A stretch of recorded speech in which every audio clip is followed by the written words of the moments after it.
These presences were never meant to be named. The moment you speak of them, they stir. You've heard whispers of monsters under beds, shadows in the hall, figures glimpsed in mirrors at the edge of your vision. Childhood tales, urban myths, meant to startle and then fade. But this isn't that. These aren't stories. They aren't legends. They aren't myths meant to entertain.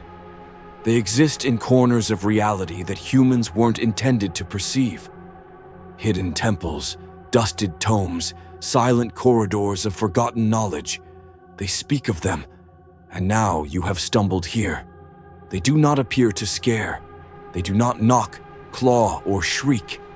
Their domain is the mind, and they hunger not for flesh, but for attention, for thought, for the subtle currents of consciousness that pulse beneath your awareness.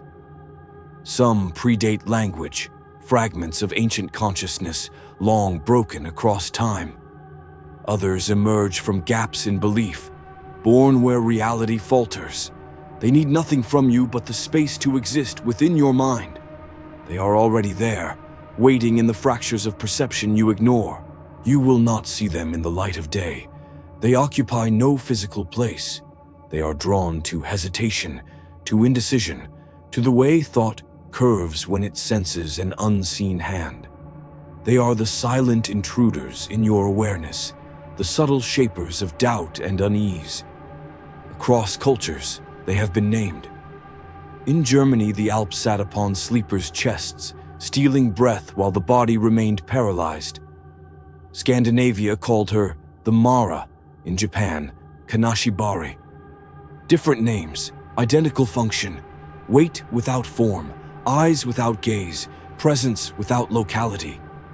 They are not ghosts, not intruders. They are infiltration. Their sustenance is fear, but not raw terror. It is the quiet erosion of certainty, the slow corruption of thought. You are not a victim wandering a haunted hall. You are an open conduit, and these entities are the glitch in your defenses. They enter not through doors, but through symbols, through inherited narratives, through the tiny fractures of memory that go unexamined. Most have already welcomed them unknowingly. Through trauma, folklore, and stories passed down like whispers, attention has been offered freely. They do not merely haunt you. They haunt your lineage, your ancestral memory, the silent coding of identity carried in blood and habit.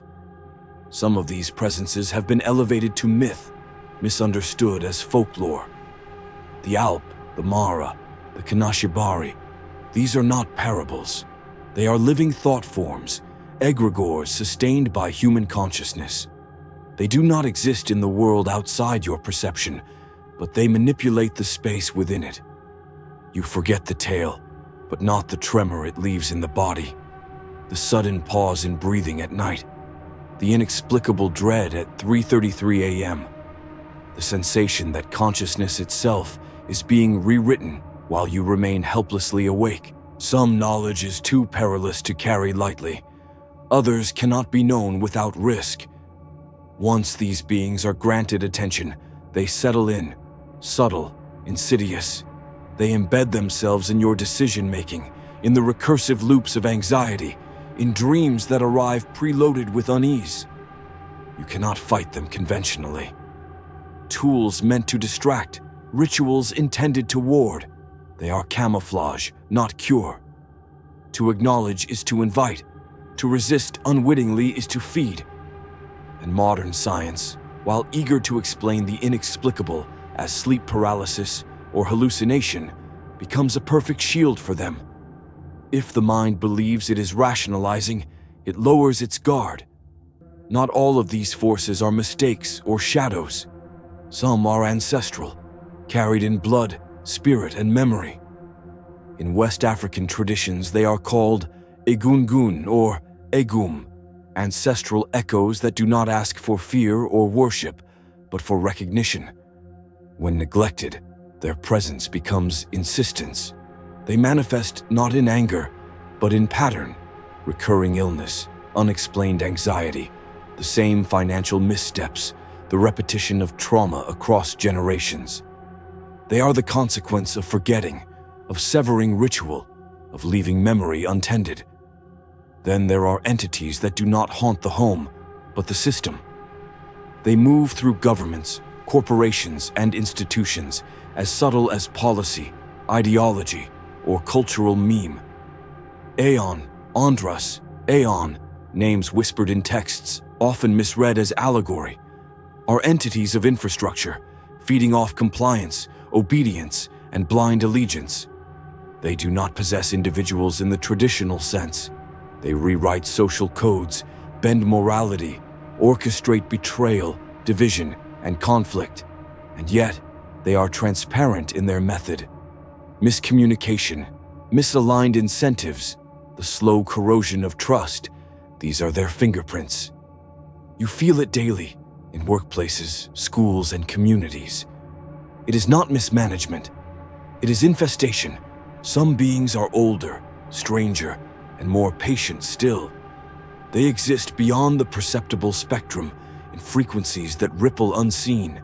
They feed not on thought or attention, but on identity itself.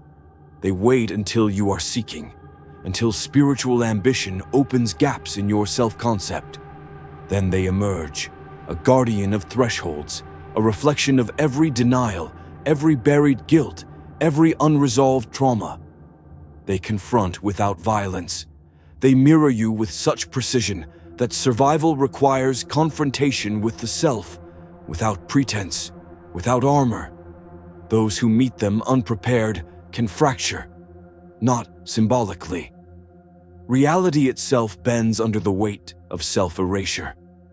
Ego dissolves, memory splinters, perception twists. The entity does not attack, it observes and reflects, pushing the seeker toward recognition of the unexamined, unintegrated, unclaimed portions of consciousness. The missteps of a lifetime, the lies internalized from society, family, and culture, all converge. The guardian is merciless. It is the immune system of reality, testing, calibrating, and rejecting those unready for insight. Even deeper are those that imitate, impersonate, and infiltrate. They wear familiar faces, mimic authority, replicate trusted guides. They anchor through belief or desperation or the subtle desire for validation. Lucifer, in esoteric terms, is one such entity, not a devil of fire and horn, but a force of revelation. He offers knowledge so pure, so uncompromising, that minds splinter under it. The black sun follows, a concept, not a star, a force of illumination so extreme it blinds, collapsing meaning into itself. Those who follow without preparation risk annihilation of the false self, or perhaps of all self. Some exist not through ritual, but through error, cosmic glitches, malformed divinities, accidents of creation. Yaldabaoth, the demiurge, constructs without comprehension, creating structure without intention. Nautip, a manipulator of culture and ideology, nudges entire populations subtly, shaping behavior through charm, trend, and narrative. These forces are systemic, interwoven, invisible. They feed not on belief, but participation. Every post shared, every law obeyed without reflection, every silent compliance, they grow stronger. Awareness alone is the first firewall. Observation weakens their hold. The process is cumulative. Slowly, cracks appear in the programming of thought, in the normalized obedience, in the accepted illusions of control. Questions arise. Why do the systems reward cruelty and punish empathy? Why do structures elevate conformity and suppress dissent? These cracks are the first line of defense. From there, consciousness can grow, can reclaim itself from the subtle infestation, can begin acting from selfhood rather than scripts. Reclaiming agency is neither easy nor safe. Others remain asleep, possessed by their inherited systems, and resist awareness. Clarity isolates as often as it frees. The path demands courage, discipline, and alignment with the internal rhythm of reality as it emerges beneath the noise. Every act of authenticity tears away the threads of imposed order, reshaping attention from compliance into creation. The old systems weaken, the subtle infestations retract, and the mind, once captive, begins to walk freely. This is not horror in the conventional sense. It is existential. It is confrontation with unseen architecture, with forces embedded in culture, in lineage, in cognition. They do not vanish when acknowledged. They change form. They shift, adapt, infiltrate, always testing, always observing. But recognition, clarity, and deliberate action are the antidotes. Awareness is the ritual. Consciousness, wielded with integrity, is the firewall. What remains after the veil is torn is not fear, nor despair, nor calm. It is space, the space to perceive, to act, to rebuild, to witness the machinery behind illusions, the hidden templates shaping reality, and to navigate consciously, to create, not merely survive. The presences we have spoken of do not desire chaos, nor worship, nor terror. They desire attention, participation, recognition. And once you understand, once you observe, once you act with integrity, they lose their power. The world they have shaped relies on your unconscious compliance. The first step to liberation is seeing the threads and choosing differently. Awareness is the first ritual, clarity the first shield. And in that clarity, you discover the terrifying, exhilarating truth. You were never meant to be a prisoner of perception. You were always meant to be awake,